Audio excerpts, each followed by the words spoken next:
Bismillahirrahmanirrahim. Today we are going to discuss another literary critic, and this would be John Dryden, and specifically his contribution to literary criticism by writing an essay of dramatic poesy, or in other words, you can understand it like an essay of dramatic poetry or drama. Okay, he was born in 1631 and died in 1700 precisely. He is known for many contributions, including poetry, drama, satires, and some other stuff. And I've taken some 2 quotes by him: "Learn to write well or not to write at all.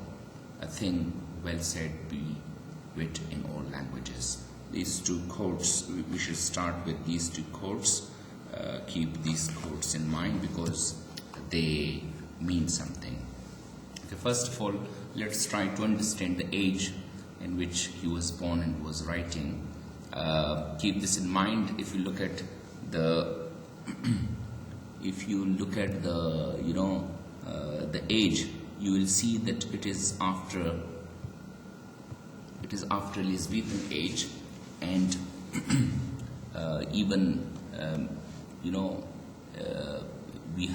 we are somewhere in the middle of in the later part of the 17th century.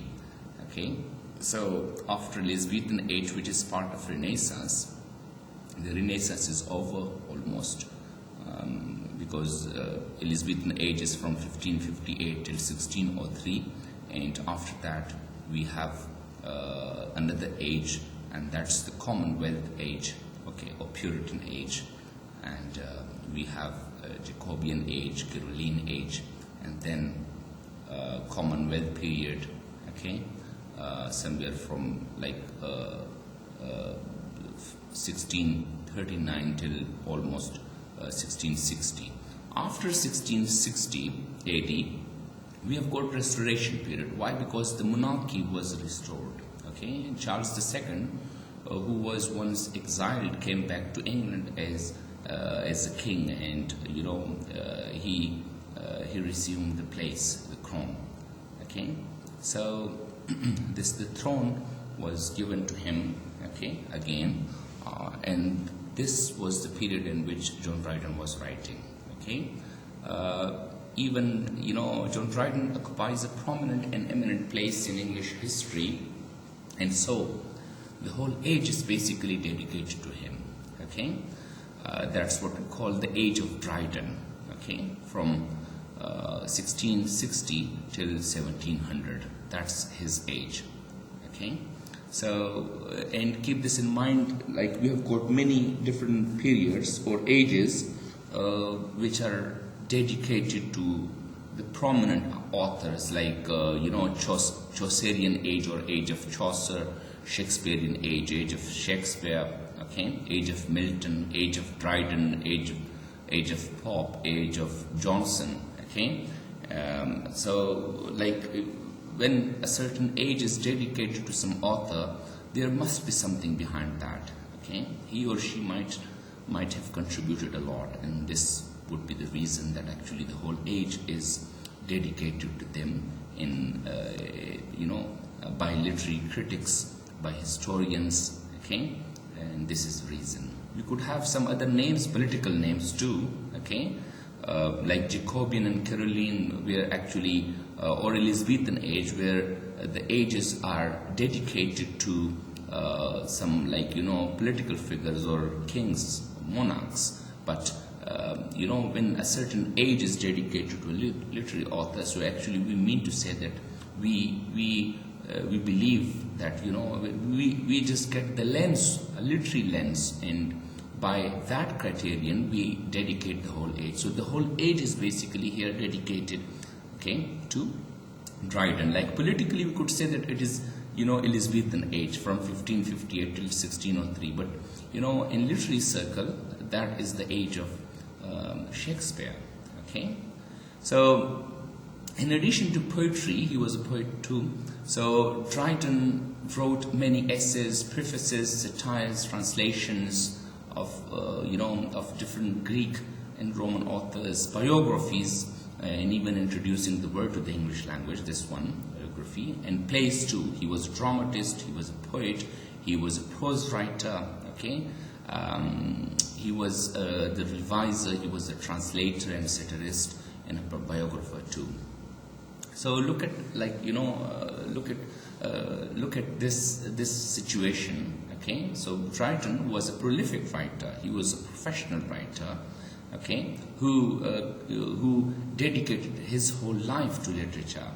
Okay, and it's not just one form, but rather many different forms in which he earned the name.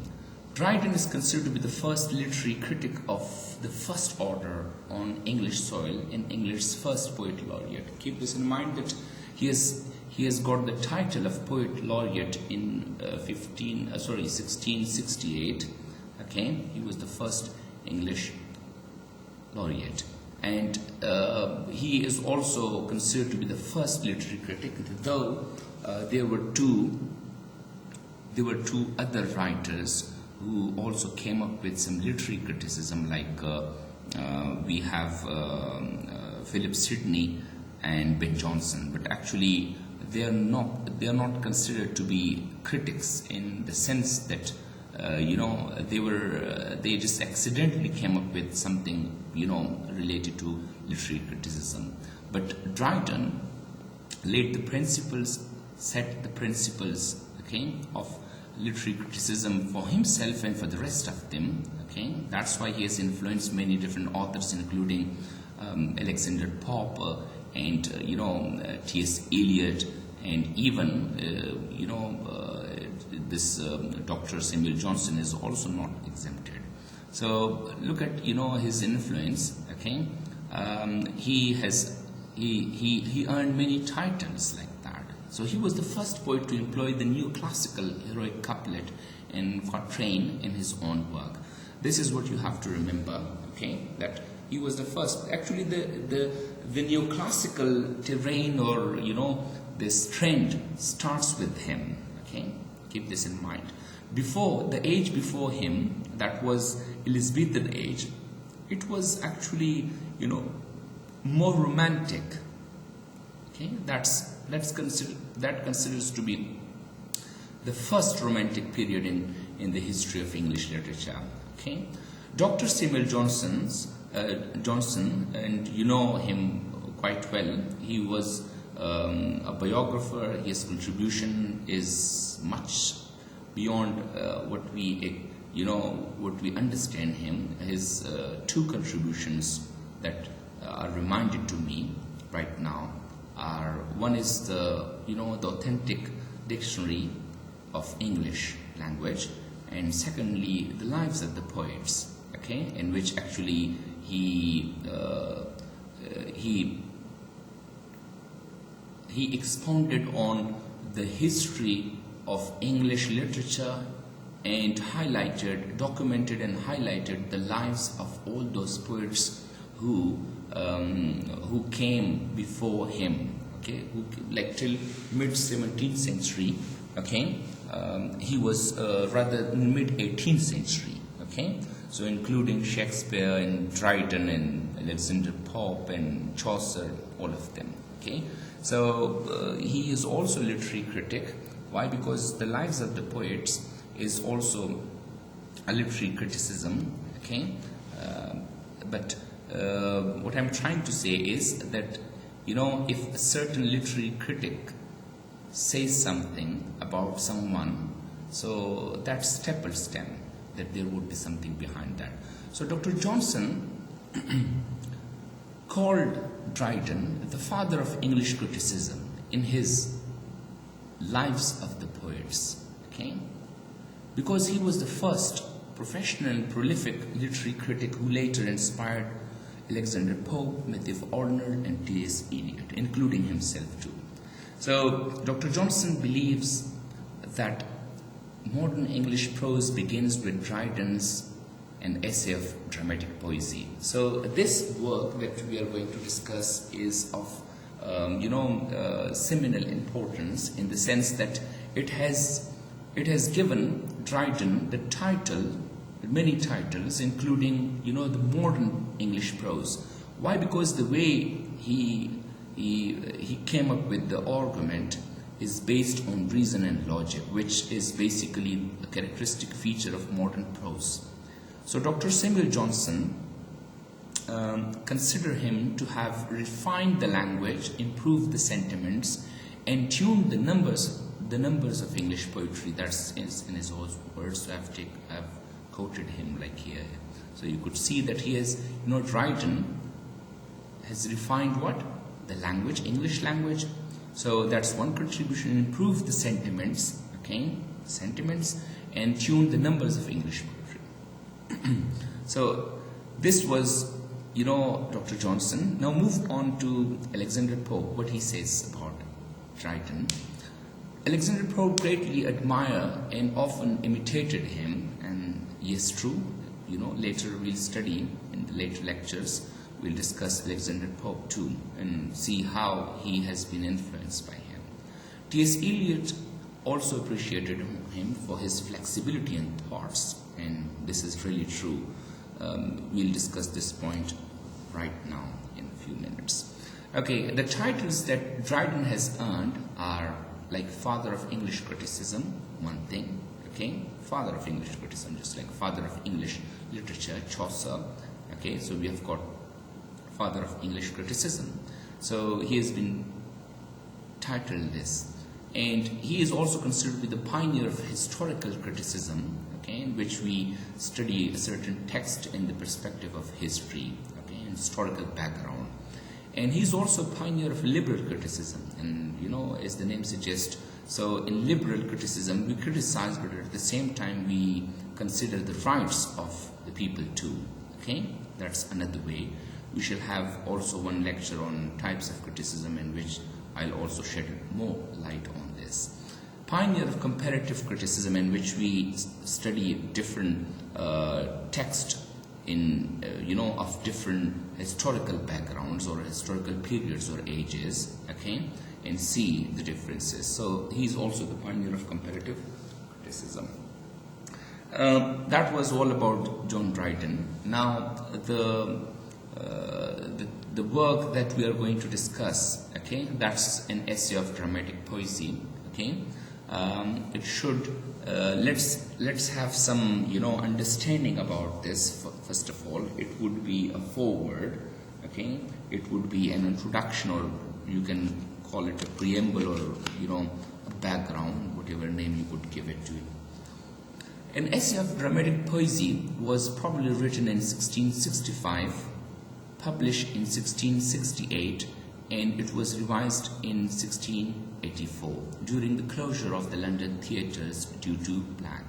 So keep this in mind that the copy that we have right now available, that's the revised version, and it was published in 1668, and that's the same year in which he became the poet laureate too.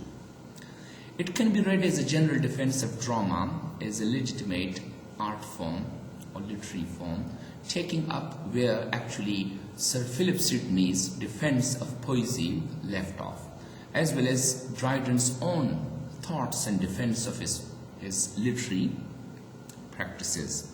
So keep this in mind that before that, in 16th century, Philip Sidney also came up with a defense, just like Aristotle did. So this would be a third one, and this is a little bit different because Aristotle discussed literature in general and then moved on to tragedy and comedy and epic. But in Sir Philip Sidney, if you remember, he discussed poetry, in general. And right now, the work that we have is related to actual drama, this one genre. So you won't find much discussion about literature in general, but rather it's all about the theater, the dramatic art or the dramatic theater. So this is a dedicated one. The essay is structured as a dialogue, and one thing just to tell you right here, that actually drama was very popular in England during this time, and specifically before the last age, okay? I mean in the previous century, where actually Shakespeare there were university wits, Shakespeare and Ben Jonson, okay? That was Elizabethan age. So even right now, restoration drama is also not bad. Okay, it was a popular genre of literature, just like in 18th century and 19th century and even 20th century, and right now 21st century we have got novel, okay, short stories. So every form has got its own name somewhere. So the essay is structured as a dialogue among four friends: Critus, Eugenius, Lycidius, sometimes it's pronounced as Lycidius too, and Neander, on the river Thames, where they begin an ironic but witty conversation on the subject of poetry, which soon turns out into a debate on the virtues of modern French and ancient writers, okay, dramatist. Meanwhile, one steers the group's conversation towards dramatic poetry, a relative new genre and popular one too.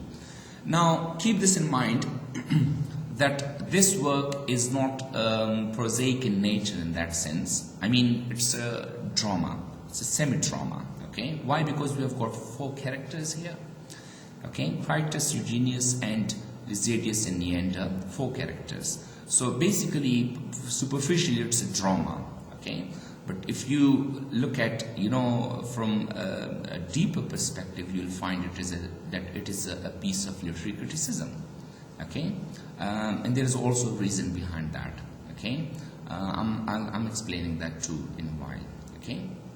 So first, there were four characters in this. There are four characters in this drama.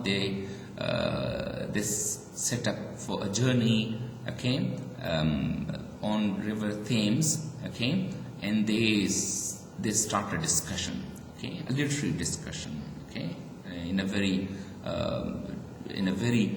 sophisticated manner, okay, about the subject of poetry generally, okay, but that is quite less. And then move on to discuss drama, okay, and drama, the ancient drama, Greek drama, Roman drama, that's ancient drama. And then the modern drama. When we say modern drama, so it means modern drama in 17th century and 16th century, okay? And then we have got French drama. So French theatre was also booming at that time. So three areas are there, three different types of, theatres we have. And so they are trying to discuss the merits and demerits, and they're trying to compare, these three different theatres, okay? Ancient theatre, French theatre, and English theatre at that time, okay? Okay.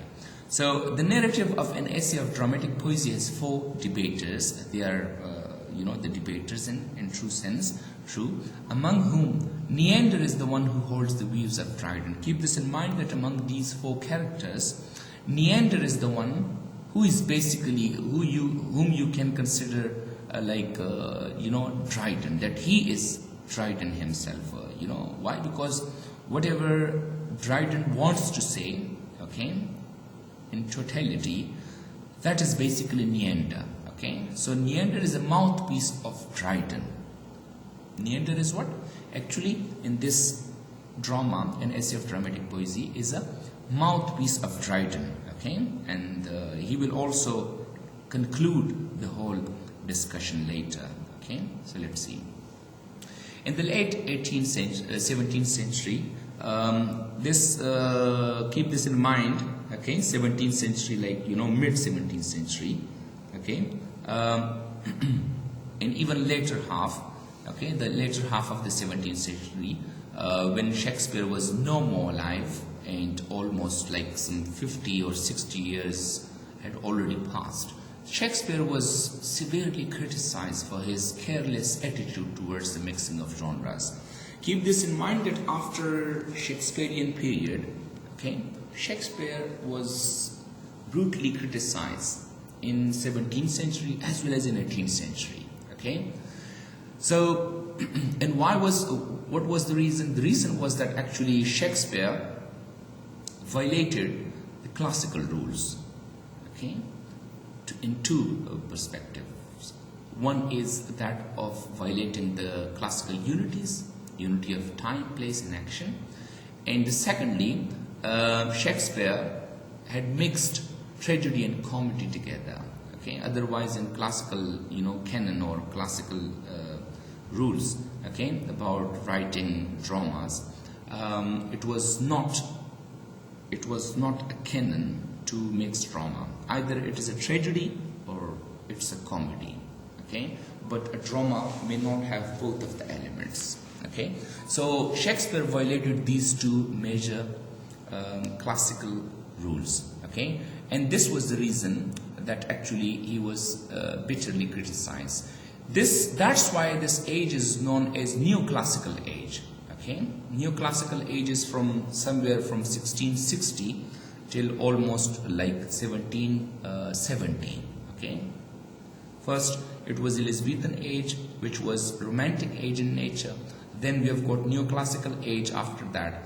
And after Neoclassical Age, we have got Romantic Age again, by the name of even, Age of Romanticism or Romantic Age. So it's kind of a turn. Sometimes it's classical and sometimes neoclassical, sometimes it's romantic, sometimes classical. So the whole history is like, it's kind of like, moving in to and fro motion like that, just like a pendulum. Sometimes, they are inclined towards classicism, and sometimes they're more romantic, and so when it is the age of romanticism, they would criticize classical canons, and when it is classical age, they would, of course, they would disregard this, all those who violate classical canons. Okay, this is the reason actually. Okay, Dryden was inspired by, one thing more, that actually it was Dryden, okay, in 17th century, who elevated Shakespeare to, height for his natural genius.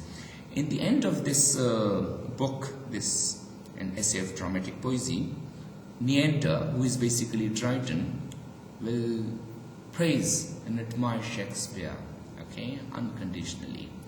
So this is the reason that actually he is paying a tribute to Shakespeare, and this could also be one of the reasons. Later in the coming century, in the 18th century, Dr. Samuel Johnson, by through the lives of the poets, will also praise Shakespeare. Okay, so in other words, we can say that actually the credit goes to Dryden and Dr. Samuel Johnson, who revive Shakespeare, okay, in literary circles, who actually gave life to Shakespeare in literature, okay, who were the ones who actually, who valued Shakespeare in his genius, his talent, his works, okay, his freedom, okay, his liberty with literature and literary forms. So Dryden was inspired by Greek and Roman critics. True, very true. This is the reason his essay of dramatic poesy is grounded on Aristotle's work. Okay,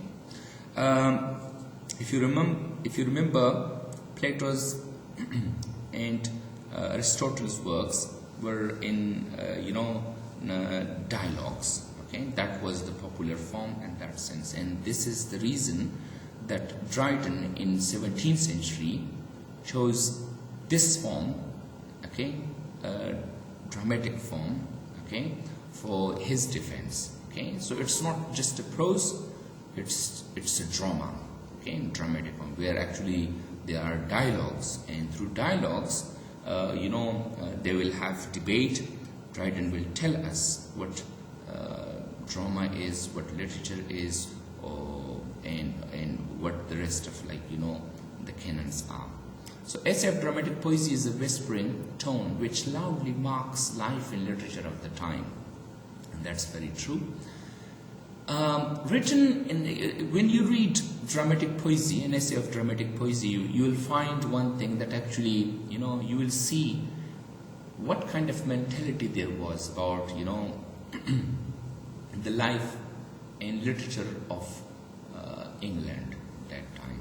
Okay, what views they held about the previous age, about the Greek and about Roman, about Elizabethan writers and dramatists, about themselves, 17th century Restoration theatre, Restoration dramatists, okay, and also about the French theatre, okay.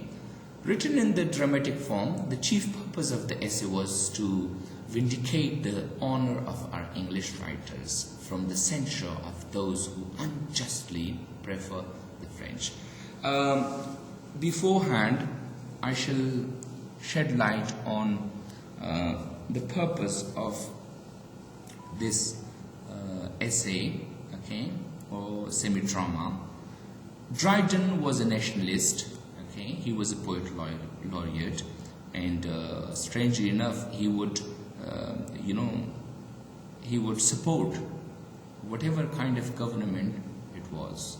Like earlier, he was quite closer to Cromwell, okay, and Milton, and later when Charles II regained the throne and the monarchy was restored, so he also abandoned that Puritan belief, and then he expressed his views as per which would benefit him. So he was inclined towards Charles II.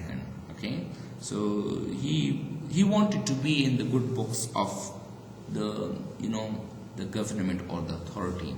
Okay, that was his general perception, and that was his way of life. Okay, so we see nationalism here. Okay, keep this in mind. Why? Because look at this thing. The chief purpose of the essay was to vindicate the honor of our English writers from the censure of those who unjustly prefer the French theatre. French theatre was comparatively better in Restoration period, there is no doubt. Okay, it was not much better during Elizabethan age, but after it was over, so French theatre had experienced much, okay, and had reputation, okay, just like in England it was the the 16th century of where actually we saw university wits Ben Jonson and Shakespeare. Okay, so this is the purpose, okay, that he is just giving a tribute to the English dramatist of the time. Okay, what kind of arguments do you have in this drama? Basically, we have got 3 arguments here. Okay, the first one is to see whether ancient drama is better than modern drama or the vice versa. Here, ancient drama must be understood as Greek theatre and Roman theatre. Okay, just like Sophocles, Euripides, and Aeschylus, and the modern drama should be taken as the Restoration theatre, Restoration dramatist, okay, and then an Elizabethan dramatist. Okay, these 2 centuries. Okay, keep this in mind. Here, the modern does not mean 21st century, 20th century. Okay, but that was at that time. It was modern for them. Okay, so you have to understand this point. The second argument is to compare French drama with English drama, to see whether French theatre is better or it is the English theatre which is better. Okay, that would be the second argument. And the third argument is to decide whether a drama should be written in rhyme or in blank verse, because these were the 2 different forms usually chosen for them. Right now, dramas are written even in prose. Okay, so these are the major 3 arguments that will be the whole, the whole discussion revolves around these three arguments, okay? You will see that. Okay, we have 4 characters here in this drama, okay? 4. I think you guys are familiar with them. The first one is Critus, and second one is Eugenius, Lycidius, and then Neander. Conventionally, we have taken this for granted that actually Critus is the character which resembles or which refers to Sir Robert Howard, okay, who was also Dryden's brother-in-law, okay. When there was a time when Dryden was going through very miserable condition, okay, he had many economical problems at that time, and it was Sir Robert Howard who actually took him out of his miserable condition during those rainy days. And not only this, he gave his own sister, okay, as Dryden's wife, okay. So that's why Sir Robert Howard is Dryden's brother-in-law, okay. Then we have Eugenius. Eugenius is thought to be Charles Sackville or Lord Bucharest. These are the 2 characters that conventionally are, considered to be Eugenius, okay? And the third character is basically Sir Charles Sedley, okay? That's the third character. Then we have Neander, which I've already discussed in the previous slide, that Neander is basically John Dryden, okay? You could just think of him as, this John Dryden, okay? So let's see what we have. 4 different characters, 4 different, views in a sense. Critus will support the ancient drama, okay? Roman and Greek dramas or dramatist. And Eugenius will speak for the modern dramatist, okay? By modern we mean the dramatist, English dramatist of 17th century and 16th century, Elizabethan dramatist, okay, and then in the age of Milton, those dramatists, and then even in the contemporary dramatist, Restoration dramatist, okay, Restoration theatre, dramatist of the Restoration theatre. Then we have Lycidius or Lycidius. This character will support French theatre, okay, and that's a big question. Let's see. And then we have got the contemporary French theatre, okay, and then we have got Eugenius. Oops, sorry, there's a mistake, okay. Instead of Eugenius, you should write Neander, okay. I'm really sorry for that. There should be Neander. So the 4th character, Neander, will defend and praise English, okay, English dramatist, Elizabethan dramatist, including Ben Jonson, Shakespeare, and the contemporary dramatist, okay. This is what we have here, okay. So in this semi-drama, in this piece of literature, we have got 4 characters. How many characters? 4 characters. 4 characters holding 4 different views, or you can say we have got 4 characters having 4 different ages or 4 different literatures, okay, 4 different theatres, okay. Greek and Roman theatre is supported by Critus, modern theatre is supported by Eugenius, and then French theatre is actually appreciated by Lycidius, and English theatre is somehow supported by Neander, okay. Then or before that, we should also have something what kind of definition they set for themselves. Okay, in the dialogues, it was decided that they should know what drama really is. So it was reckoned that actually drama is a just and lively image of human nature, representing expression and humors in the changes of fortune to which it is subject for delight and instruction of mankind. So look at this one, that first of all it is the reflection of what? Life. Okay, expression of what? Life. It is plays a just. Just means that, you know, it must be realistic. Okay, like, you know, it should represent life in its totality. Okay, and lively image of human nature. Okay, so we have a sort of like an amalgamation of, you know, what a realism, okay, that is there, and an amalgamation of, you know, comedy and tragedy, because in life we have got both of this stuff. Okay, misfortune and a good fortune. So representing expression and humors in the changes of fortune to which it is subject for delight and instruction. So we see the aesthetic as well as moralistic, you know, vein here. Okay, keep this in mind. So that's the definition of drama for them. Okay, I'm coming in a while.